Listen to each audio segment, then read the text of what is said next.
Primeiro, muito boa tarde. Obrigado pela presença dos que estão aqui, dos poucos que estão aqui, mas enfim.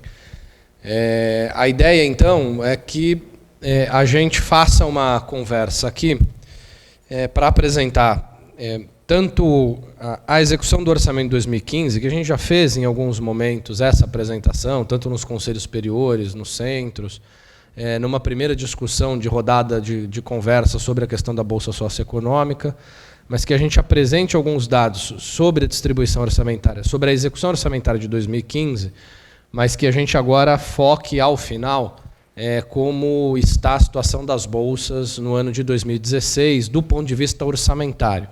Quer dizer, e o que se projeta aí, se a gente puder especular, o que se projeta para o ano de 2017, apesar de temos muito poucos elementos para discutir do ano de 2017. O que eu vou apresentar para vocês é o que está hoje na pauta do Consune, para ser votado na próxima terça-feira, que é a proposta que a universidade vai levar ao MEC para o orçamento de 2017, mas isso, enfim, a decisão disso está na mão do MEC, a gente, obviamente, vai fazer a nossa pressão, nossa reunião com esse documento, mas a definição do orçamento de 2017 não é feita dentro da universidade.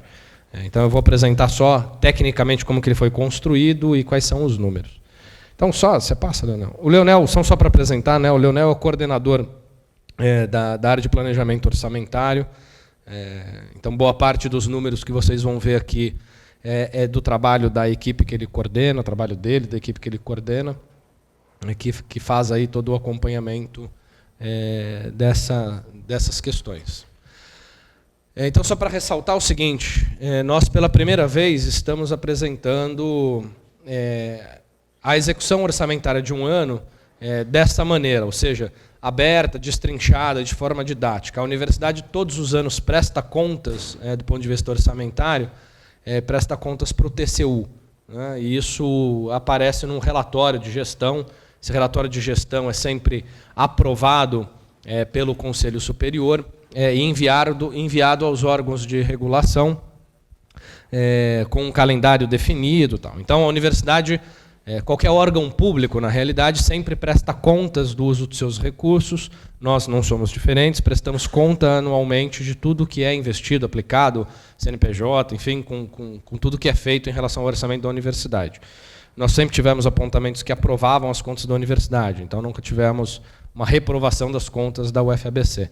A questão é o seguinte, o relatório de gestão é um documento muito robusto, complexo, com informações que, se não forem, vamos dizer, traduzidas, dificilmente a gente vai conseguir identificar ali naquele relatório de gestão o que você está querendo buscar, porque ali, como é um documento técnico, ele trata algumas ações com rubricas, números específicos, tal, então ele é um documento um tanto quanto hermético. A ideia é que a gente puxasse do relatório de gestão informações mais, vamos dizer, didáticas, ou informações que comunicassem melhor como é executado o orçamento da universidade. Isso foi feito o boletim orçamentário, mostrando a execução de 2015 com o orçamento, a distribuição de 2016. Isso está disponível no site da Proplad.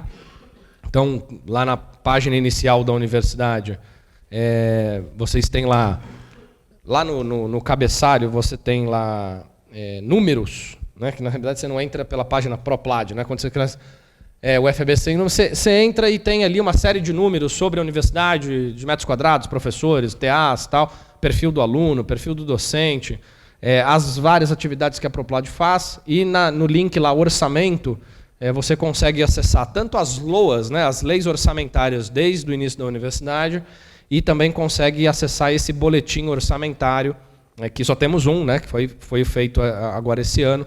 Então você consegue lá ver, está disponível, foi por e-mail, se não me engano, em abril, já foi por e-mail para toda a comunidade, mas ele continua lá disponível no ar e não vai sair de lá, vai ficar lá. Então, basicamente, o que eu vou apresentar aqui, a primeira parte da apresentação vai ser sobre esse boletim orçamentário, apresentar esses dados, né? Quer dizer, o que é o custo da UFABC, como o nosso orçamento é consumido na UFABC. No ano de 2015, a UFABC consumiu, do ponto de vista de recursos públicos, 242 milhões, 242,4 milhões de reais. Então, ela consumiu no ano de 2015 esse valor. Desses 242 milhões, 162 foram recursos do orçamento destinados ao pagamento de pessoal, pagamento de salário, de encargos trabalhistas e tudo mais. Esses 162 milhões, é importante, porque em algumas conversas essas dúvidas apareceram, esses 162 milhões, ele sequer chega à universidade, quer dizer, a gestão desse recurso não é feita dentro da universidade. A universidade simplesmente envia ao MEC, né, a situação funcional dos seus servidores, né, férias, auxílio, licença paternidade, enfim. Ela simplesmente envia ao MEC e o MEC que faz a gestão desses pagamentos, o MEC que faz a gestão da folha do pagamento de pessoal. Tá, então, esse orçamento de 162 milhões ele não está sob a gestão da UFABC. É consumido pela UFABC, mas não está sob a gestão da UFABC. Do ponto de vista de manutenção e funcionamento da universidade, então foram consumidos aí 35,6 milhões de reais. Então, a manutenção do prédio, a contratação de serviços de atividades terceirizadas, limpeza, vigilância, cooperagem, luz, água, manutenção do ar-condicionado, troca de lâmpada, catraca, enfim, tudo que envolve o funcionamento da universidade, tudo que envolve a manutenção do funcionamento da universidade, está nessa rubrica, né? Então, 35,6 milhões. Esse já é um orçamento que vem direto para a gestão da universidade. Então, quem faz o pagamento às terceirizadas, quem faz a licitação para contratar essas empresas, quem faz a licitação para contratar as equipes, quem faz esses pagamentos é a universidade. Então, 44% do orçamento que chegou para a universidade foi destinado ao pagamento de manutenção e funcionamento. Obras, instalações e reformas, consumiu aí 23,1 milhões de reais da universidade. Isso tem a ver com a consolidação do campus da universidade, isso tem a ver com a construção. A gente ainda está em fase de finalização das nossas obras, né? Então, só ver isso, as obras estão em andamento, então elas ainda consomem orçamento, compra de equipamentos, por exemplo. Então é material permanente, né? Quer dizer, isso são os recursos de capital, os recursos de investimento. Então, material permanente. Então, os equipamentos que são usados nos laboratórios didáticos, nas aulas de graduação, enfim, que precisam de material permanente, que seja incorporado ao patrimônio da universidade. Então, microscópio. Então, já teve essa polêmica, porque está fazendo o registro, aí eu não sei como que... Vocês conseguem dar um ajuste aí?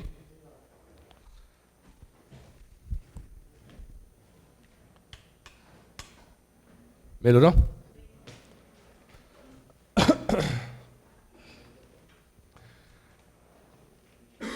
Então, essa rubrica Obras, Instalações e Reformas, quando o MEC disponibiliza recursos para a universidade, ele está sempre disponibilizado em 3 grandes rubricas, né? Pagamento de pessoal, que é isso que eu expliquei para vocês, que nem chega na universidade, mas há uma estimativa do quanto a universidade vai gastar em termos de pagamento de salários. Capital são os bens permanentes que a universidade tem que adquirir, suas obras, instalações. E custeio, o custeio que é o que garante, por exemplo, o pagamento da manutenção e funcionamento, pagamento de bolsas, tal. Então são as 3 grandes rubricas aí do orçamento da universidade, né? Pessoal, capital e custeio. Esse 23 milhões gastos em 2015 tem a ver aí com capital. Do ponto de vista de custeio, então, aqueles 35,6 milhões em manutenção e funcionamento é custeio, e os 14,9, quase 15 milhões gastos em assistência estudantil. Então, de todo o orçamento da universidade, 18,6% gastos com assistência estudantil. Material didático, administração, enfim, tem uma série de outras rubricas que são pequenas, que às vezes demandam lá 100 mil, 200 mil, tal, que se a gente fosse abrir tudo ia ser uma lista gigantesca e a gente preferiu manter ela feita dessa forma. Então pode passar, Leandro. Então, só para entender, os recursos gastos aí com funcionamento, manutenção e funcionamento da universidade, 35,6 milhões, do que a gente está dizendo, quer dizer, o que cada uma das ações, o que cada uma das áreas consomem desses 35,6 milhões. Então, a gente pega manutenção predial, 6,2. vigilância, 6 milhões. Energia elétrica, 4,7. Limpeza, 4,2.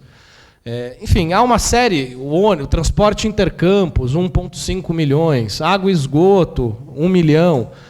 Portaria. Enfim, há uma série de ações que têm a ver, então, com toda essa lógica de manutenção e funcionamento da universidade, que somadas chegam aí a 35,6. É importante saber que boa parte das terceirizadas, né? Então, assim, das empresas que a universidade contrata para prestar serviços, estão dentro aí dessa rubrica. Então, quando se faz uma licitação, uma empresa vem, se há ali um contrato firmado, esse contrato, inclusive, inclui cláusulas de, por exemplo, reajustes desse contrato. Então, são custos que a universidade, obviamente, ela pode, na instrução da licitação, indicar o que ela quer, mas, ao ter uma empresa vencedora, naquela licitação, se firma um contrato e há uma série de regulações para o exercício daquela atividade. Então, por exemplo, quando você faz uma licitação para limpeza, há toda uma legislação para definir o que você precisa contratar. É uma legislação federal que a universidade não pode decidir se vai ou não cumprir. Você tem a quantidade de metros quadrados a serem limpos. Essa quantidade de metros quadrados exige o tamanho de uma empresa X, porque cada metro quadrado precisa ser limpo por até uma pessoa. Enfim, então você tem uma série de regras que definem os tipos de serviços contratados, que estabelecem aí padrões para que a universidade siga esses padrões no momento em que ela abre licitação. Oi. Não sei, o que vocês preferem? Que eu faça primeiro a apresentação e depois faça as perguntas? Então tá bom, vamos lá. Dentro do transporte... É que tem que estar gravando. Dentro do transporte, está incluído, acredito, os ônibus fretados daqui de dentro, é isso? Isso aqui, ó. Transportes intercampus são os fretados. Mas, além disso, tem vários outros veículos que a faculdade possui, como o caminhão, acho que são 3 caminhões. Tem, inclusive, veículos que tem 2 que são reservados para o reitor e para o vice-reitor, se não me engano. Tem um carro para o reitor. Um carro para o reitor está incluído dentro disso também. Não, transporte intercampus é só o fretado. Então, assim, aí quando você pega condutores de veículos, então, condutores de veículos inclui o contrato feito para motoristas desse caminhão, para o contrato feito para o motorista que presta serviços para a universidade, para o reitor, para os docentes, para os alunos e técnicos que fazem atividades fora. A manutenção desses transportes, transporte eventual. Então, por exemplo, às vezes tem um evento que precisa contratar um ônibus, então tá lá, transporte eventual. Então, assim, a contratação dos serviços de motorista dessa frota própria da universidade é outra rubrica. Esse transporte intercampus é apenas o ônibus dos fretados. Mas esses condutores de veículos são só dos fretados também? Ou dos condutores? Não. Os condutores de veículos é a empresa... Então, assim, a universidade tem uma frota própria. Essa frota própria precisa de motoristas profissionais para dirigir essa frota. Então, a universidade abre uma licitação e contrata-se uma empresa que vai prestar esse serviço de motorista, que não tem a ver com os fretados. Mas aí, então, tem funcionários que são contratados para dirigirem os caminhões e os ônibus, eles já são terceirizados e são fixos aqui. Os fretados é outro contrato. Não, sem ser fretado, eu digo dos caminhões, dos carros, dos carros que fazem o transporte de pessoal. Então, por exemplo, todo serviço de almoxarifado, transporte de material de consumo feito do almoxarifado, que o almoxarifado fica aqui, mas se consome material de almoxarifado em São Bernardo. Então, assim, os veículos que levam esses materiais, eles são dirigidos por profissionais contratados por esse serviço, terceirizados. Só a última pergunta. O transporte que ele é exclusivo para o reitor, ele tem um motorista próprio ou são esses mesmos? É o mesmo serviço. Entendi. É o mesmo contrato. Se você puder passar depois, eu gostaria dessa informação, de quantos condutores são e quais os veículos que ele dirige. Depois detalhes desses contratos, eu não trouxe tudo isso aqui, mas enfim, a gente pode ir anotando para ver os detalhes dos números que vocês queiram ver. Tá bom? Pode passar, Leonel, por favor? Então, isso é só uma perspectiva aqui do consumo de orçamento da universidade, né? Então, só para para se ter uma ideia aí de como a manutenção e funcionamento é distribuída do ponto de vista de consumo do orçamento. Pode ir. Acho que esse gráfico não tem. Assistência estudantil. Então, quando a gente fala em assistência estudantil, há uma série de bolsas, dentre elas a bolsa socioeconômica, as bolsas de pós-graduação, o restaurante universitário. Né? Então, o restaurante universitário, a gente está falando tanto das bolsas destinadas aos alunos, para aqueles dos que recebem bolsa alimentação, então tem lá 100% do consumo no restaurante universitário garantido, mas todo o estudante da universidade, quando consome no RU, 60% do valor daquela refeição é paga pela universidade. Tá? Então, o restaurante universitário está lá com pós-graduação, graduação e as bolsas dá quase 3 milhões, deu quase 3 milhões em 2015. As bolsas de extensão, um pouco mais de 1 milhão, bolsas de pesquisa, quase 900 mil, e as bolsas de graduação, 506 mil. Pode passar, Leonardo? Então, dá lá 19,9, quase 15 milhões em bolsa, em diversas bolsas aí de assistência estudantil. Então, só olhando aí a bolsa de assistência socioeconômica, isso eu estou falando de 2015, tá? Estou dando só um panorama, a gente vai chegar aí na discussão de 2016. Na bolsa de assistência social, em 2015 nós tivemos aí 5,5 milhões gastos do orçamento da universidade com essas bolsas. Então, bolsa permanência, moradia, monitoria inclusiva, o auxílio transporte, acessibilidade, enfim. Isso deu aí 5,5 milhões de reais em 2015. O maior consumo, a maior bolsa é da bolsa de permanência, né, que chegou a 3,7 milhões de reais.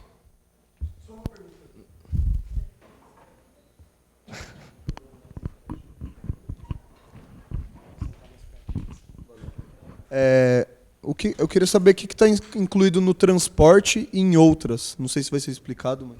o auxílio transporte é porque assim, a universidade ela subsidia alunos que pedem auxílio para se locomover. Né? Ônibus, trem...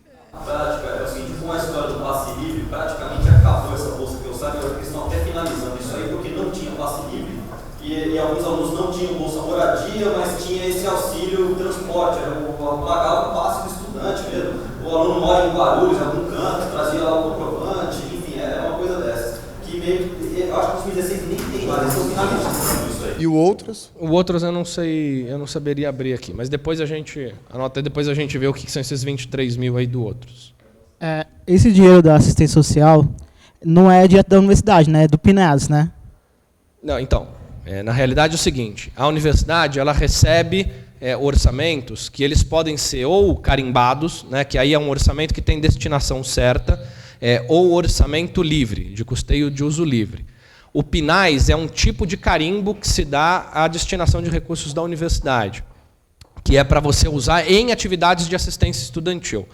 É claro que assim, quais são as atividades que a universidade vai usar esse dinheiro de assistência estudantil é uma decisão da própria universidade.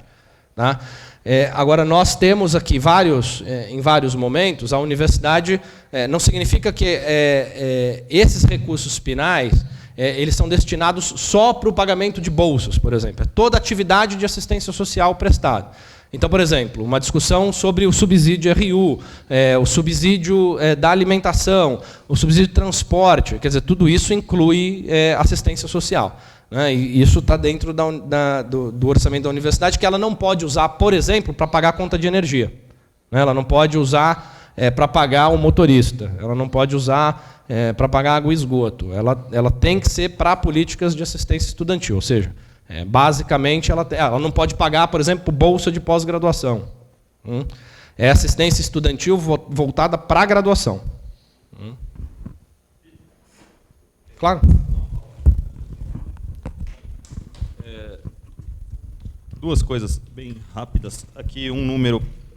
2015, por exemplo, o orçamento total da PROAP foi 8.328.000. 6.700.000 é dinheiro do PNAES. 1.622.444 foi dinheiro que a UFABC colocou a mais para a PROAP. Tá?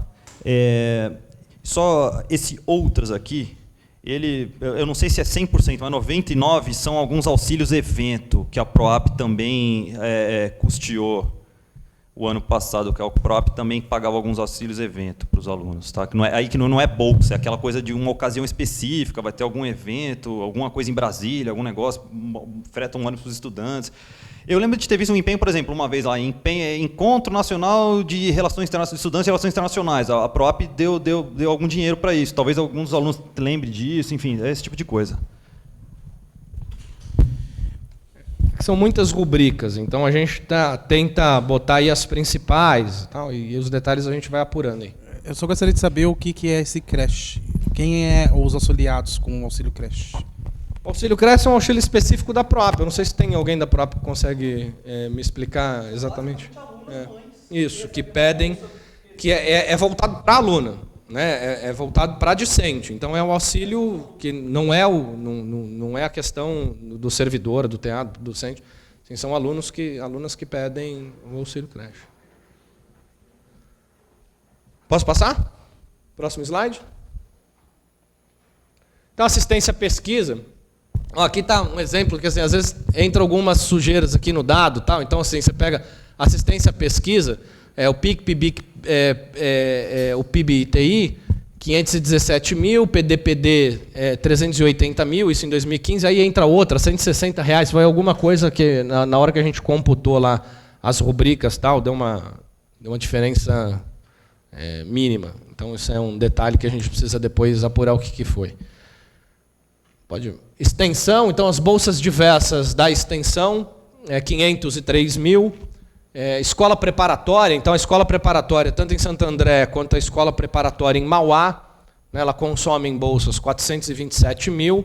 Proext, o Proext é outra rubrica, então assim, vem dentro do orçamento da UFABC, vem lá rubricas específicas carimbadas, o PINAES, o Proext é outra delas.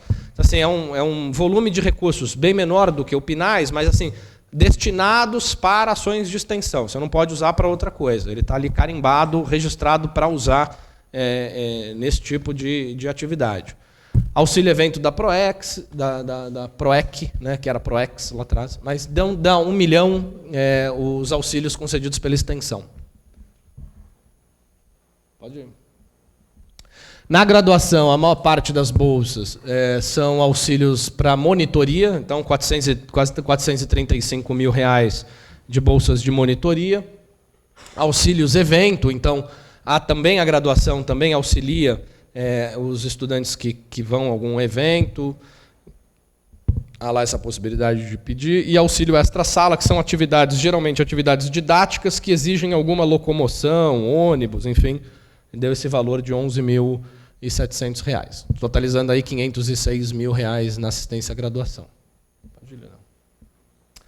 Na pós-graduação, bolsas de mestrado, 2.600.000, bolsas de doutorado, 1,2 milhões.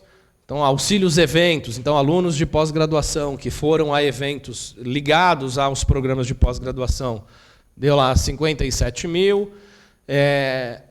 Esse ano não há isso, mas enfim, em 2015 ainda havia auxílios para impressão de dissertação e impressão de tese. Então, o aluno que entrava lá com um pedido justificava um auxílio para ajudar a imprimir a tese, para imprimir o mestrado. Isso deu lá 12.800 em mestrado e 6 mil na tese de doutorado. Então, o orçamento total de bolsas de assistência à pós-graduação, 4 milhões, pouco mais de 4 milhões. Então, restaurante universitário, mais especificamente, o subsídio RU em 2015 é 2.392, subsídio RU da pós. Então, os alunos da pós também têm direito ao subsídio. Tá? Dá 268 mil. Auxílio alimentação, aí são as bolsas que a universidade dá para alunos de maior vulnerabilidade socioeconômica, para que tenham, não só apenas paguem os 40% do RU, mas que tenham aí subsidiado integralmente o valor do RU. Então, lá quase 267 mil reais. Totalizando aí 2.900, né? Quase 3 milhões em restaurante universitário. Então, só lembrando, só voltando, o restaurante universitário também é uma empresa terceirizada. A universidade também terceiriza esse serviço e mais uma vez, os vários serviços terceirizados que a universidade faz uso, ela não o faz por opção, por preferência da universidade. Quer dizer, preferimos ter um restaurante universitário terceirizado e não vamos contratar uma equipe de cozinheiros. Tal. Não fazemos isso porque simplesmente há um impedimento legal da universidade contratar a execução desse serviço. Por exemplo, a universidade não pode fazer concurso público para motorista. Né? A gente não tem, vamos dizer, os códigos de vagas para fazer esse tipo de coisa. Então, você é obrigado a contratar esses serviços que são necessários para o funcionamento da universidade, você terceiriza esse serviço.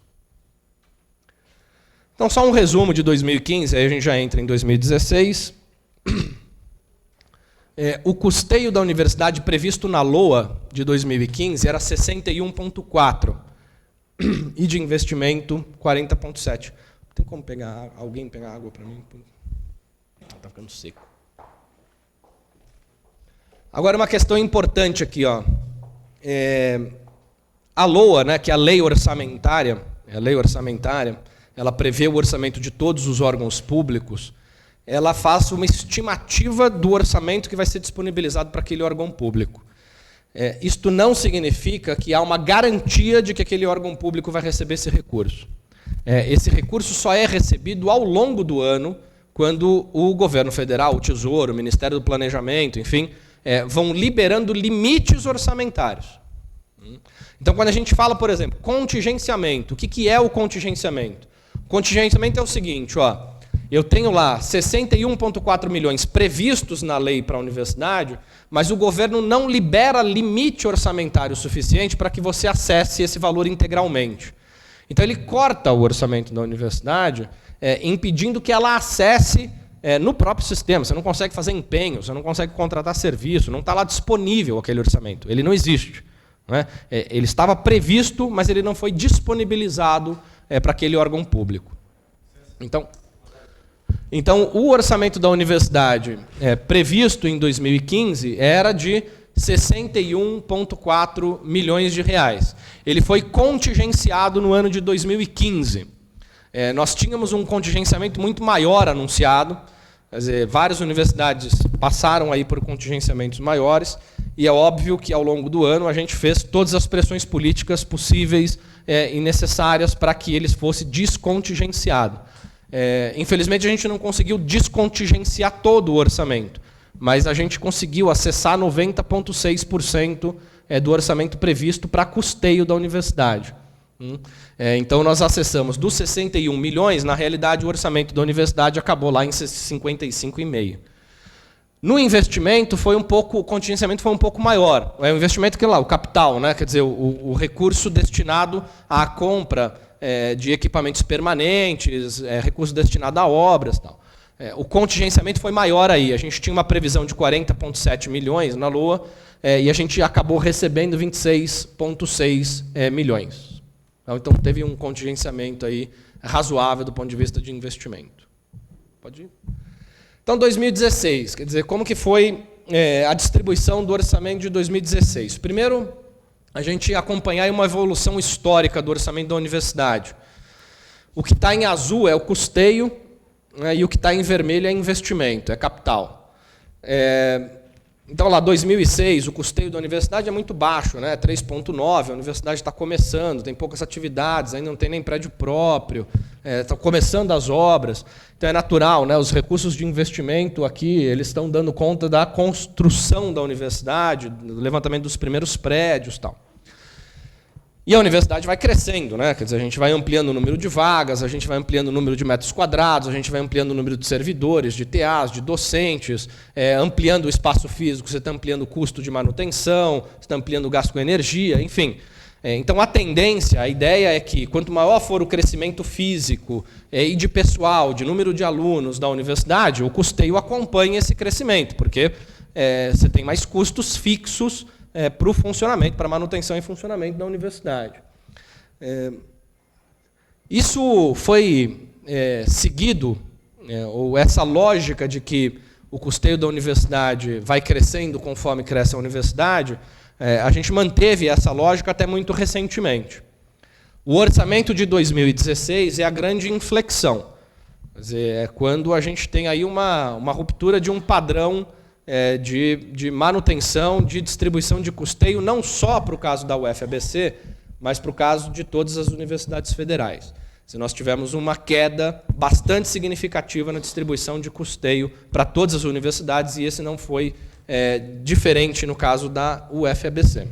Nós saímos lá de uma previsão da LOA, e aqui é o seguinte, ó, quando você abre a LOA, lá tem uma série de coisas que estão dentro da LOA, que são despesas de pessoal, que tem uma série de benefícios de pessoal, de encargos trabalhistas, tal, que não estão aqui. Então, a gente tirou todos esses encargos tal, só para ficar o que é custeio mesmo. O que está aqui? Está o PNAES, está o PROEXT, está o custeio livre.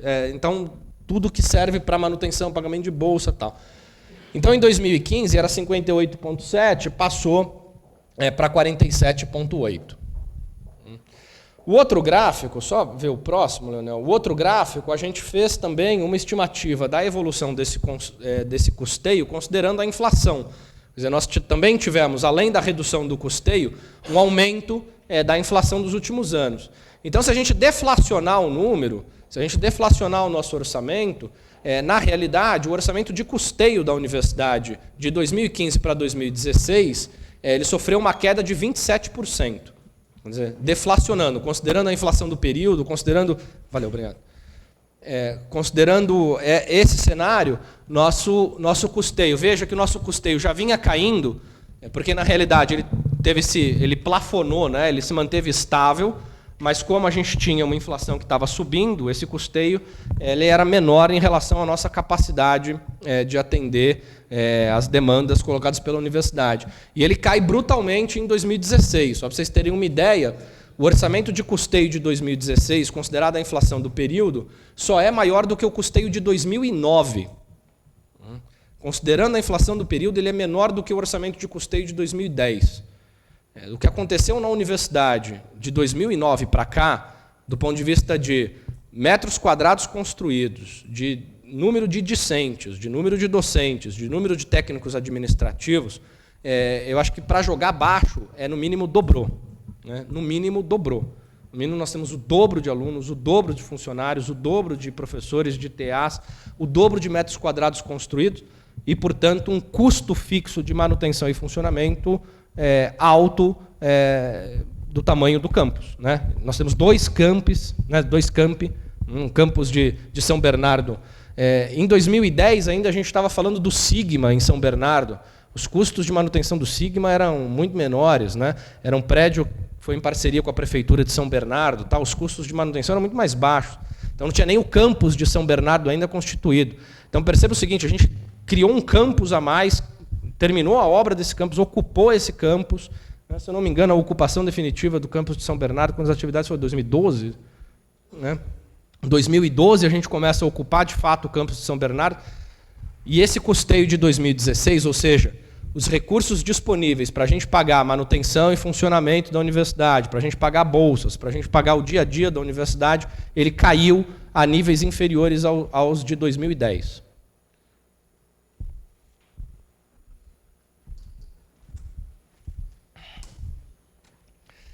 Essa situação dramática do nosso custeio, em setembro do ano passado, ela já se apontava. Obviamente que a gente fez todas as pressões políticas, técnicas, levamos documentos, mostramos o prejuízo que isso ia produzir para o funcionamento da universidade, mas não conseguimos reverter, porque, como eu disse, isso estava dentro de um cenário que era para além do cenário da UFABC, era um cenário maior de redução de custos. E aí precisamos, de alguma maneira, promover iniciar algumas ações internas da UFABC para reduzir e encaixar esse custeio no funcionamento da universidade. Várias medidas foram tomadas. Uma delas, por exemplo, a gente constituiu... porque, assim, todo ano o orçamento chega e o orçamento é descentralizado. O orçamento na UFABC ele não é executado de forma centralizada. Ele é executado de forma descentralizada. Então, quando nós recebemos o orçamento, ele é distribuído para as áreas, E cada uma das áreas tem lá um agente de planejamento que mantém contato direto com a gente para informações técnicas, para alimentar o sistema, mas a responsabilidade de execução do orçamento é da própria área. Então a área indicou certas ações, nós sabemos de alguns compromissos que cada uma das áreas tem, então a gente vê lá na PU, a gente sabe que é lá que faz a gestão da energia elétrica, da água e luz, da água e esgoto, transporte, enfim. E aí a gente vai olhando os contratos e faz uma estimativa de quanto esses contratos vão consumir ao longo do ano. Esses recursos são descentralizados para cada uma das áreas e a gestão, então, é feita lá na área. A gestão desses recursos é feita na área com acompanhamento nosso, obviamente. O que nós decidimos em 2016 foi pegar algumas áreas que tinham orçamentos que não eram muito altos de custeio, que tinham ali orçamentos que eram importantes, obviamente, para o funcionamento da área, mas que não eram muito altos, a gente decidiu não descentralizar esses recursos. Ou seja, então muitas áreas da universidade ficaram sem orçamento próprio. Porque como a gente tinha que promover ajustes na universidade e tinha que promover redução de alguns custos da universidade, a gente precisava medir os impactos disso no orçamento, quanto ia demorar para produzir efeitos nos nossos gastos, nos nossos custos. Então, para algumas áreas, a gente não descentralizou o orçamento. E aí foi o que surgiu esse fundo, né? Quer dizer, todas essas áreas que vocês encontrarem aqui como fundo, é porque ela não tem orçamento próprio. Então, qualquer coisa que ela tenha que fazer, ela tem que perguntar ali na Proplad, porque a gente tem o quadro geral da universidade, quer dizer, a gente tem ali no orçamento das áreas que fazem a gestão descentralizada, a gente olha e vê como que está a execução, a gente olha e vê como que está a previsão, se já produziu algum tipo de economia em alguma área e autoriza alguma despesa. Tá? Então, um exemplo, a Secretaria-Geral recentemente pediu orçamento, era acho que de R$1.000 e poucos, R$1.500, a coisa do papel de diploma. Acabou o papel de diploma na universidade, não tem mais papel de diploma. Se a gente tivesse em condições normais de pressão e temperatura, né, a Secretaria-Geral teria o seu orçamento próprio e ela ia lá e fazia a licitação, indicava, instruía o processo, fazia a licitação, indicava o orçamento e fazia a compra dos diplomas. Como ela não tinha mais orçamento próprio, ela precisa recorrer aí ao fundo. Vamos lá, dá para tirar dinheiro? De onde a gente vai tirar esse dinheiro? A gente estava falando de R$1.500, quer dizer, a gente começa a fazer uma gestão de orçamento que vai para o depois da vírgula. É óbvio, o papel de diploma foi comprado, né? Você precisa ter, não dá para dizer, não, vai ficar sem diploma, né? Vai ficar, porque isso traz prejuízos bastante grandes. Mas só para vocês terem alguns exemplos de algumas demandas que podem surgir aí para o fundo. Diga. Só queria saber sobre esse gasto da biblioteca, que está com um acréscimo aí, não sei se está errado, ou está com um acréscimo aí de 1000%. O que aconteceu? Então, quando você faz a estimativa orçamentária, você tem que olhar a realidade daquele momento específico. O que aconteceu na biblioteca? Ela precisou, no ano de 2016, contratar a renovação do serviço de segurança das duas bibliotecas, tanto em Santo André como em São Bernardo. Então, aquele sistema lá que apita, do livro, das etiquetas e tal. Ela precisou fazer a troca desse sistema, porque no ano de 2015 ela não teve esse custo, porque o contrato que ela já tinha pago em 2014 tinha dinheiro para pagar até 2015. Em 2016 precisou renovar, precisou botar outra empresa, precisou renovar esse serviço e tal. Então, de alguma maneira, assim, era a preservação de um recurso de investimento da universidade. Se fez uma previsão de 530 mil e tal. Agora, isso é uma previsão.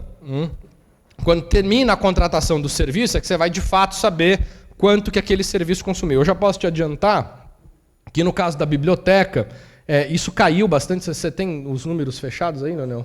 Aproximadamente 350 mil vai voltar para o fundo da reserva de contingência. Porque no processo de licitação, o que a gente indicou? Falou assim, olha, nesse cenário de restrição orçamentária, vamos tentar, a gente vai fazer a previsão de acordo com o que vocês informaram no termo, na instrução, quer dizer, a área instrui qual é o tipo de serviço que precisa ser contratado. A gente disse, olha, a gente faz a reserva orçamentária da renovação desse serviço, mas indicamos para a área buscar alternativas que barateiem esse serviço. E a área conseguiu. Quer dizer, ela está liberando, né, disso que foi lá previsto, ela está liberando uns 300 e poucos mil reais do que estava previsto para a renovação desse serviço. Espera aí, tem o... Eu queria saber se você podia explicar um pouco melhor o que são esses 32 milhões de 2015 e os 26 milhões em 2016 que são destinados à PU. Em que seriam empregados essa verba? Então, você lembra dos meus primeiros slides? Manutenção e funcionamento da universidade? É isso. Então, aí estão todos os contratos de vigilância, estão os contratos de segurança, vigilância e segurança é a mesma coisa, contrato de limpeza, contrato de motorista, todos esses contratos de manutenção e funcionamento da universidade estão lá na PU. Então, por exemplo, quando a gente falou... Ah, tá, perfeito. Então, almoxarifado, recepção, cooperagem, transporte eventual, tudo isso está na PU. Zeladoria, então esses zeladores que ficam nos andares e tal... São contratos que a gestão do contrato é feita dentro da PU. Então, a gente descentraliza o orçamento para aquela área. Quer dizer, o que é aquela área? Quando eu falo em área, a gente tem até definido do ponto de vista legal a AEO, né? A área de execução orçamentária. A PU é uma área de execução orçamentária, que faz a gestão desses contratos, principalmente de manutenção e funcionamento. Quando a gente foi em novembro que a gente fez aquele programa de desligamento dos elevadores. Era exatamente olhando para isso aqui, né? A APU, em 2015, executou em serviços 32 milhões. E a gente estava, para conseguir encaixar o orçamento da universidade com algumas atividades que eram atividades que não tinha, que a gente estava olhando e não tinha como puxar o cobertor, a gente tinha que produzir uma economia grande dos recursos consumidos por esses serviços de manutenção e funcionamento da universidade. Então, a gente estava trabalhando com 26 milhões. Então, assim, uma série de redefinições de serviços, de prestação dentro dos contratos, porque aí também você está amarrado pelo contrato, né? Quer dizer, por exemplo, no caso do RU, que teve o reajuste do RU, está no contrato. A gente firmou um contrato, tem um processo de licitação pública, tal. Você rompeu o contrato, você paga uma multa. Né? E aí você vai ser processado, você tem responsabilidade com TCU, com CGU, enfim. Então, às vezes, quando você faz a licitação, você está amarrado a algumas conjunturas. Você consegue reduzir alguns serviços dentro de um limite do que o contrato permite. Às vezes, você não consegue puxar dentro daquilo que, de fato, você precisa. Acho que a Isis levantou a mão ali. Ah, tá, desculpa. Então, Vitor, duas dúvidas. A primeira é assim, porque se está dentro de um fundo, eu queria entender como que é feito a escolha de quem vai ser atendido e quem não, né? Acredito que seja vocês na Proplad que decidem isso, queria entender um pouco esse fluxo. E a outra coisa é assim, qual que é a porcentagem, eu não entendi, o quanto de dinheiro que tem nesse fundo com relação às outras áreas. Então, Silas, esse fundo, a gestão desse fundo não é feita só pela Proplad, não. A gente criou ali um conjunto de pessoas, que é Proplad, Proad e chefia do gabinete da reitoria, para que, quando a gente recebesse demandas para acessar esses recursos do fundo, a gente se reunisse e colocasse lado a lado ali as demandas. E, obviamente, porque assim, a gente criou na Proplad um novo fluxo, que as áreas escrevem a justificativa daquela ação e, inclusive, indicam quais são as consequências para a universidade caso aquela demanda não seja atendida. Então, a gente recebe, junto com o pedido... Então, sei lá, chegou o pedido de diploma lá da Secretaria-Geral. Ela tem que justificar, quer dizer, a gente tem no estoque X papéis, isso vai dar para atender até tal mês, a gente precisa comprar, porque senão a universidade não certifica os alunos não certificados podem perder emprego, uma série de concursos. Então, ela justifica. Então, a gente tem um formulário que cada uma das áreas justificam as consequências, inclusive, da não compra daquele serviço, a não contratação daquele serviço. Então, é esse grupo quem toma essas decisões à luz dessas justificativas da área. Muitas das decisões que foram tomadas até agora, elas indicam o seguinte, falam assim, olha, neste momento não dá para atender, mas colocamos essa demanda para ser analisada no próximo momento, porque é isso, o orçamento da universidade ele é dinâmico, ou seja, a realidade do mês de janeiro é muito diferente da realidade do mês de março, muito diferente da realidade do mês de maio, exatamente por conta do contingenciamento e descontingenciamento. Isso afeta muito. Então, chegou a um determinado momento que esse grupo nem se reunia, quer dizer, não tinha por que se reunir, porque não tinha nem como atender, quer dizer, a gente não tinha nem...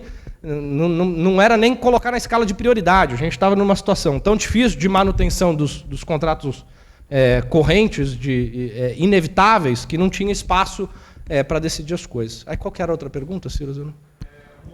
O montante. Olha, o montante preciso... a gente tem despesa de uso comum. Então, somando o que foi distribuído para as áreas, dá 43 milhões. Mais o que a gente tem em despesa de uso comum, 2,3. Então, a gente está falando aí de 45,3 milhões.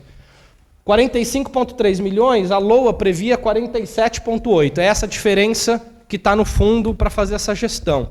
Tem um contrato aí, que é a gerenciadora de obra. Cadê? A obra não está aqui? Está no fundo, né? Obras.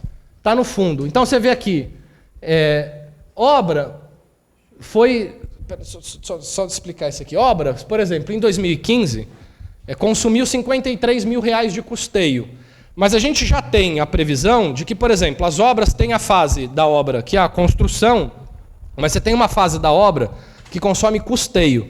Você paga as gerenciadoras de obra, porque ela faz lá a gestão do projeto, faz as medições e tal.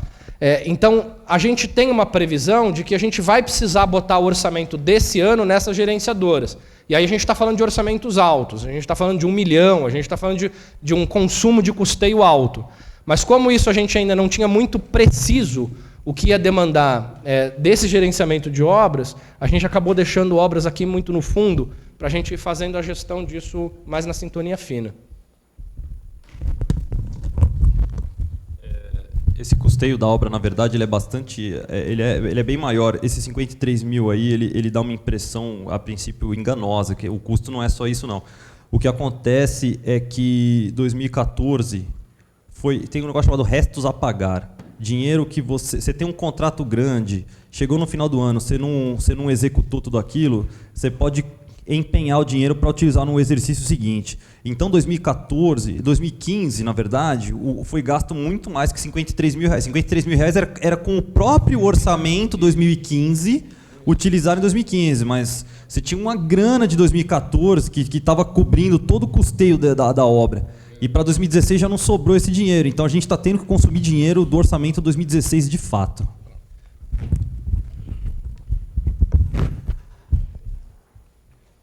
Tinha mais pergunta?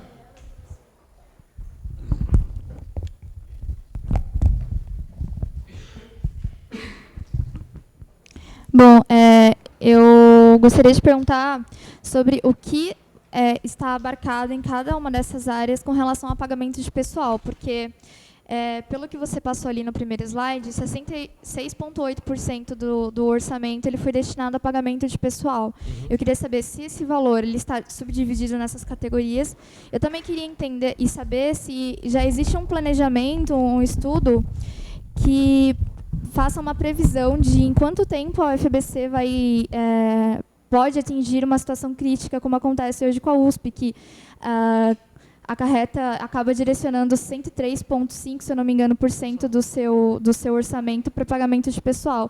Eu queria saber se há uma previsão, se há um estudo de quanto tempo a UFABC demoraria para chegar nesse mesmo nível crítico. E eu entendo também que o direcionamento de verba da USP ele é diferente, ele é feito por ICMS, e o da UFABC ele é repasse de verba federal. Mas, mesmo assim, eu queria saber se há alguma coisa nesse sentido com relação a estourar a verba. O Leonel quer explicar a coisa do orçamento estadual e do orçamento federal, e aí depois eu complemento algumas coisas. E vou falar da coisa do pagamento de pessoal. Tá, é bem diferente, tá? Por exemplo, a USP ela tem a Constituição do Estado de São Paulo garante que 9,x% do ICMS arrecadado, blá, blá, blá, vá para as universidades paulistas, etc, etc. A independência da USP ela é tão maior que das federais, por exemplo, eu não sei os últimos anos, eu já trabalhei na USP, inclusive, como técnico de nível médio, é um concurso que a própria USP faz o concurso, é tudo independente, então a USP realmente gere a sua folha de pagamento, tá? é um cenário muito diferente da UFABC. Quer dizer, a USP ela pode definir um pouco quanto do dinheiro que chega lá da Constituição, do ICMS arrecadado, ela vai utilizar com o pessoal e o quanto ela vai utilizar com outras rubricas. A gente não. A gestão de pessoal ela é feita, em última instância, pelo Ministério do Planejamento, Orçamento e Gestão. Quer dizer, nem é o MEC exatamente que tem uma autonomia muito grande sobre isso, muito menos a gente. A gente precisa liberar a contratação de docente com o MEC, que o MEC precisa negociar com o Ministério do Planejamento. Então, essa gestão inteira dos salários são outras rubricas, é a arrecadação de impostos, tal, que chega... inclusive, assim, a gente, tanto que o Vitor falou, aqui, bem no comecinho ele comentou, que assim, a gente manda para o MEC simplesmente assim, olha, esse mês, tantos funcionários, porque assim, você vai dizer assim, se teve faltas a descontar, se teve gente que tirou férias, e é o primeiro período de férias do ano, você paga 1/3 a mais, se é o 13º, se alguém aposentou, você vai informar isso. O dinheiro, é outro dinheiro. Tá? Então, tudo isso aqui que você está vendo não tem nada a ver com o pessoal, porque a universidade, assim, gerir mesmo, a gente não gere nada de dinheiro de pessoal. Inclusive, é tudo Brasília, é outra história. Tá? Não existe, se alguém imaginar assim, não, vocês podem, sei lá, gastar menos com salários para gastar mais com os alunos. Não existe isso. Não tem como acontecer isso. Por que isso? Assim, da tua pergunta, quer dizer, a diferença crucial é essa. A gestão sobre folha de pagamento não é feita pela universidade. Nenhuma universidade federal, exatamente por conta dessas diferenças de rubrica, de arrecadação, de distribuição de recurso, a autonomia das universidades federais para decidir esse tipo de coisa, inclusive para ter uma previsão de quanto vai receber, é maior do que a das federais. Porque uma coisa importante aqui, a gente fica falando de autonomia da universidade e tal, a gente tem muita autonomia do ponto de vista de debate de ideias, autonomia dentro da sala de aula, autonomia do que a gente concebe e constrói do ponto de vista teórico, conceitual tal, mas a autonomia do ponto de vista de gestão, ela é extremamente restrita. Né? É isso que eu estou dizendo. Por exemplo, a lei estava prevendo lá 60 milhões para o UFABC. No meio do ano, ou em qualquer mês, o governo diz, cortei. Tá certo? Então, assim, essa autonomia ela é completamente relativa, completamente restrita. Então, assim, respondendo aí mais diretamente a tua pergunta, nada do que está aqui é folha de pagamento. Nada. Tá? Tudo isso aqui é custeio distribuído para a manutenção da universidade, para pagamento de algumas ações, pagamento de alguns projetos e tal. Tem uns livros aí de memória de cálculo de cada uma das ações, que é grande. Aí isso está lá, por exemplo, no relatório de gestão. Né? Se vocês quiserem entrar lá na página da Proplad, naquele que lá no começo que eu falei números, tal, vocês entram na Proplad, os relatórios de gestão desde 2006 da universidade estão lá disponíveis. É como eu disse, é um documento meio hermético, meio difícil de ler e tal, mas todas as ações de pagamentos de custeio da universidade estão lá detalhadas, centavo por centavo. Né? Tinha mais alguma?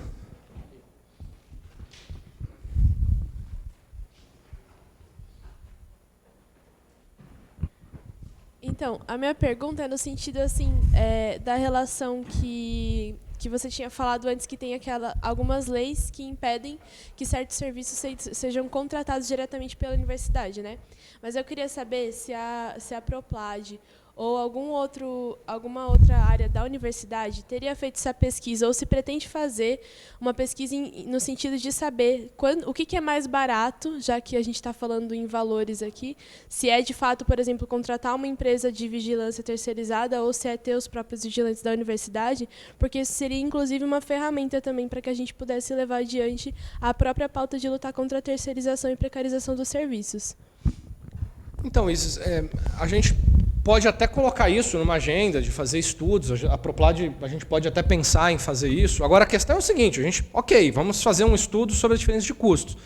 Agora, a possibilidade de contratar serviços de vigilância contratando pessoal próprio, ela é impossível. Tá? Assim, a gente poderia fazer esse estudo para ir levar para Brasília, porque aí tem que ter uma alteração de lei federal, né, de fazer essa discussão na Andifes, junto com outras universidades e tal. A gente pode até fazer, mas eu acho que a gente tem que fazer uma discussão se a gente não pode, por exemplo, articular isso com as universidades paulistas. Eu estou participando de um fórum, que é o fórum, a Frente Parlamentar em Defesa das Universidades Paulistas, que reúne tanto as estaduais de São Paulo quanto as federais daqui de São Paulo. E a gente está na 3ª reunião. A ideia lá, as primeiras reuniões foram, adivinhem sobre qual tema? O orçamento. Não é? Então isso foi muito debatido, muito discutido, tal. Não se chegou ao debate das terceirizações. Quer dizer, isso não foi apresentado lá, tal. Mas uma coisa que a gente pode fazer é tentar articular algum estudo, porque eu fico pensando o seguinte: a gente pode fazer. Agora, isso consome tempo da equipe. A equipe, assim, é o Leonel mais 3. Então, se a gente põe a equipe para fazer isso, a gente está tirando tempo para fazer outro tipo de gestão.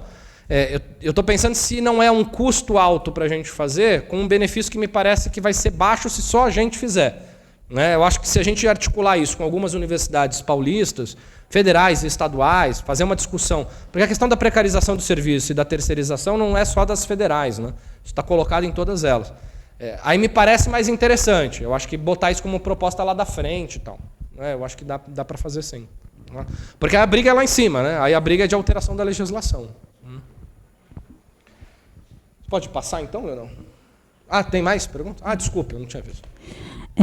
Sobre as obras, a questão das obras. No Consune foi levantado que está tendo casos de manutenção de obras que estão ainda em garantia.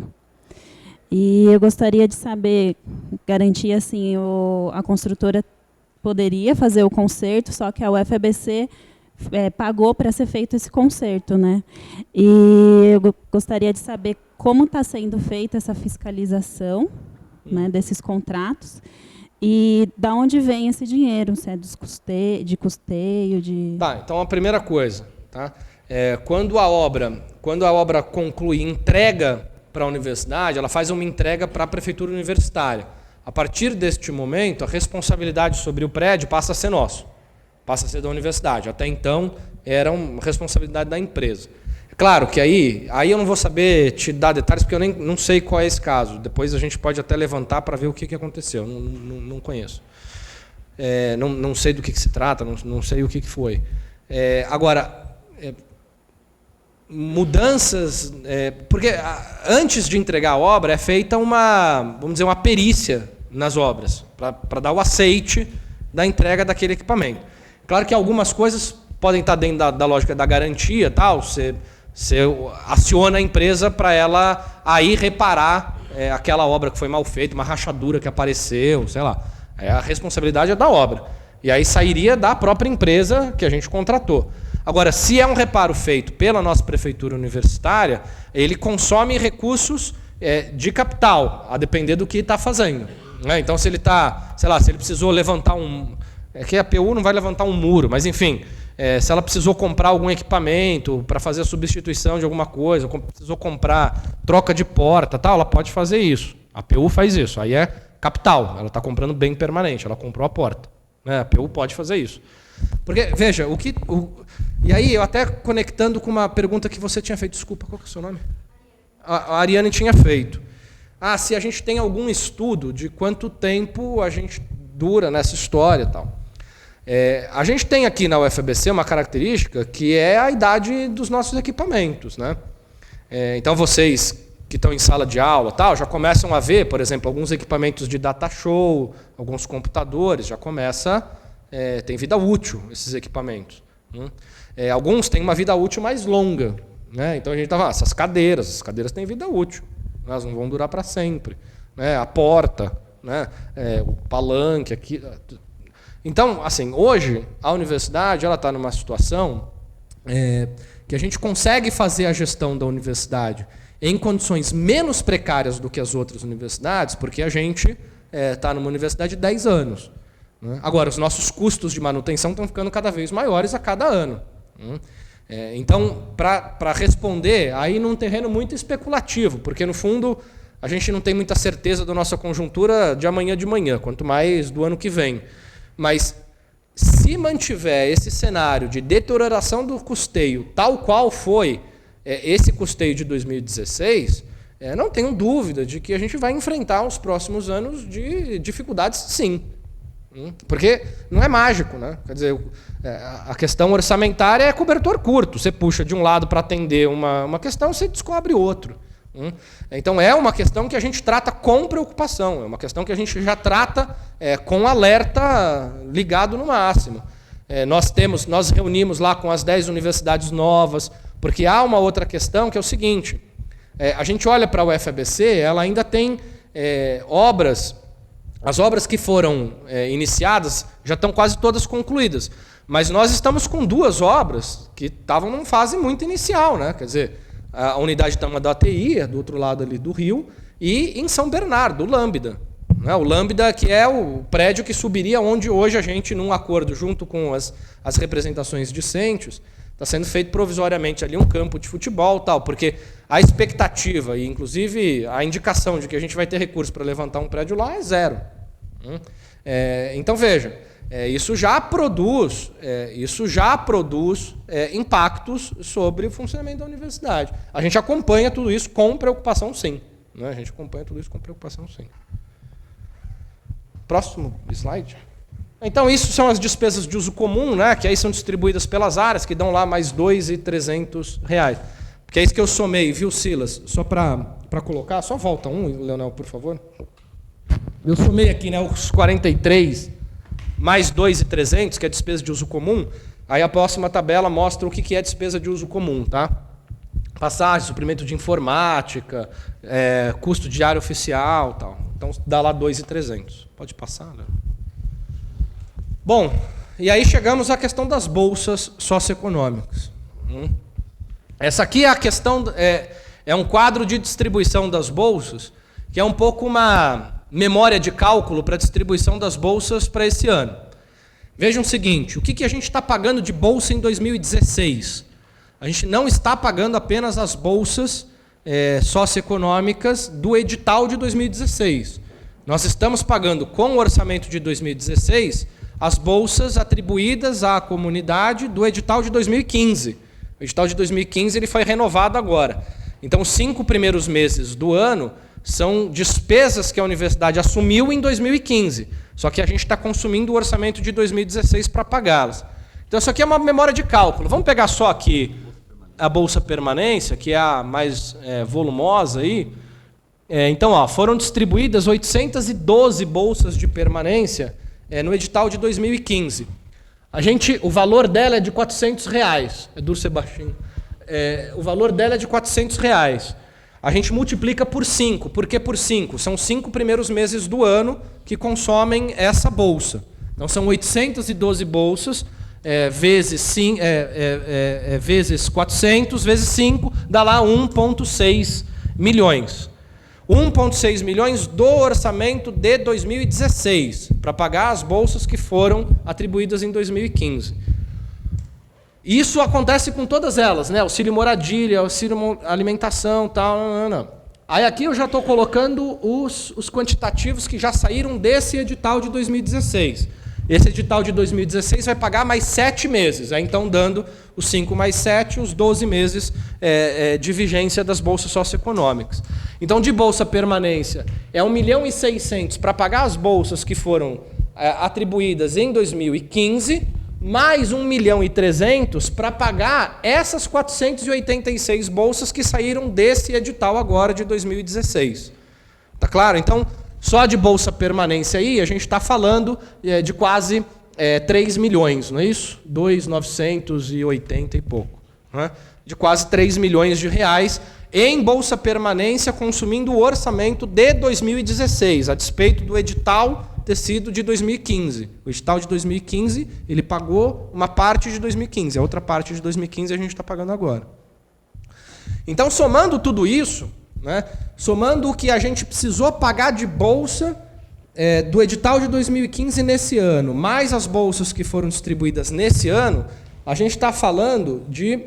restaurante universitário está aqui também, de 7,7 milhões. 7,7 milhões. Pode passar, Leonel? Sou o próximo. Eu acho que esse aqui deixa um pouco mais claro. Essa situação nos levou a essa situação trágica, é uma situação complicada, difícil, que é a situação dessa distribuição muito menor de bolsas de 2016, do edital de 2016, comparado com o edital de 2015. Então vejam lá o seguinte, edital de 2015 e 16 que eu estou colocando lá, porque aquelas 812 bolsas de permanência, lembre-se, impacta o orçamento desse ano. Então nós tivemos globalmente, contando todas as bolsas, então está aqui o quadro mais completo lá em cima, uma redução de 40% no quantitativo de bolsas distribuídas, das bolsas socioeconômicas distribuídas pela universidade. Agora vejam que do ponto de vista orçamentário, os custos, apesar desses 40% menos bolsas, os custos estão muito próximos se a gente compara 2015 e 2016. Por exemplo, subsídio RU 2016, a previsão é de 2.600.000, com reajuste do contrato. Então, até o fim do ano, a gente vai ter que pagar R$ 2.600 para a manutenção do subsídio RU. Transporte intercampus, a proposta aqui, a previsão para 2016 é de 1.800.000, com a frota que a gente está aí, com o que a gente já executou no começo desse ano, com o que tem projetado até o fim do ano. Para pagar o edital de 2015, que aí são valores do 2016, mais 2.571.000. Então isso aqui, 2.571.000 é para pagar as bolsas que foram distribuídas no edital de 2015. E o edital de 2016, a projeção está começando agora, né? Vai começar a pagar no próximo mês. A projeção até o fim do ano, até dezembro, é de 2.300.000. Então, por que está aqui? E aí, comparando, né? Por exemplo, se a gente pega os custos de assistência socioeconômica, eu já vou te passar isso. Se a gente pega os custos de assistência socioeconômica de 2015, RU 2.160, bolsas 5.800, o transporte intercampus que foi 1.565, a gente soma aqui 9,5. Se eu pego o que está consumindo do orçamento de 2016, eu tenho 2.600 de RU, eu tenho 4.800 de bolsas, eu tenho 1.800 do transporte intercampus, eu estou chegando a 9.400. Ou seja, um orçamento que teve uma redução comparada à inflação de 27%, a gente está numa situação em que, do ponto de vista da assistência socioeconômica, a gente está tentando produzir uma blindagem da assistência socioeconômica dessa redução drástica de recursos. Do ponto de vista orçamentário, a gente esticou a corda. É claro que isso produz esse cenário que é drástico, é complicado, de redução de 40% do quantitativo de bolsas distribuídos. Mas, do ponto de vista das ações socioeconômicas, a gente tem aqui, do ponto de vista do consumo orçamentário, uma situação em que as despesas de 2015, com a diferença do orçamento disponibilizado para a universidade em 2016, não refletiu esses 27% de queda. Isis. Não, mas é que, não ficou muito claro para mim, porque a vez que a gente tinha conversado a respeito disso, você disse que quando a universidade fazia o orçamento das bolsas, enfim, o seu orçamento no geral e mandava lá, era aquilo que ela estava propondo a receber, né? Isso. Que precisava. Como que, você manda o orçamento de 2015, mas ainda tem que usar o orçamento de 2016 para poder pagar o que foi comprometido em 2015. Isso, então, porque aí, Isis, a questão é o seguinte, é por isso, inclusive, que esse edital que foi colocado agora em 2016, ele está com previsão até dezembro, com possibilidade de ser renovado. Porque qual é a grande questão, o desafio aí dessa gestão de bolsas? A gente faz uma projeção de orçamento, então a gente nunca esperava que o orçamento caísse, porque, inclusive, era um compromisso do MEC, tá certo? Compromisso do MEC que o orçamento de custeio das universidades nunca vai ser menor quando comparado com o orçamento do último ano. Era um compromisso que estava mantido com eles. E que em 2016 não foi cumprido esse pacto, não foi cumprido esse acordo que o MEC tinha com a Andifes, que é o colegiado dos reitores. Então a gente fazia previsões que o edital começava num mês na universidade para pegar os ingressantes. Né? Não sei se da PROAP, enfim, mas eles começavam o edital para pegar os ingressantes daquele ano. E isso fazia com que a duração da bolsa fosse de 7 meses naquele ano, mais os 5 meses do ano anterior. Do ponto de vista do estudante, isso não faz diferença. Isso ele estava garantido lá 12 meses. A vigência começava lá no mês de julho, sei lá, né? A vigência, então, ele ia ter até o outro ano. Do ponto de vista orçamentário, isso faz diferença, porque era uma previsão de um ano, uma previsão para outro. A gente leva isso em consideração quando a gente manda para o MEC, a gente já sabe disso. A gente sabe que a gente ia ter que pagar as 800 bolsas. Isso a gente levou para o MEC.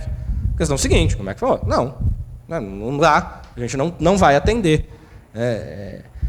Deu o orçamento, se vira. Inclusive, uma decisão que estava colocada, e quando a gente coloca essa questão no MEC, e aí isso é importante estar marcado aqui, porque na visão do MEC, a gente podia ter simplesmente desistido ou decidido não pagar essas bolsas que foram distribuídas em 2015, pagar em 2016. Não pague. Faça um outro edital. Faça um outro edital e distribua as bolsas de acordo com o orçamento desse ano. Raí e a... Olhando esse quadro que você apresenta entre 2015 e 2016, eu percebo que quem foi mais prejudicado foram as bolsas, que sofreram maior impacto. Nesse caso, porque embaixo o saldo praticamente quase é o mesmo.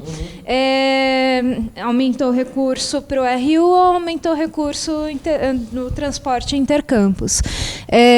Por uma opção da universidade do tipo de gestão de RU e o tipo de gestão de transporte. Mas eu queria fazer uma pergunta focada no tipo de transporte. Qual é o empenho que a universidade tem tido até o momento para que esse tipo de transporte também saia das contas da universidade e possa ter um apoio de uma política pública do município, dos dois municípios?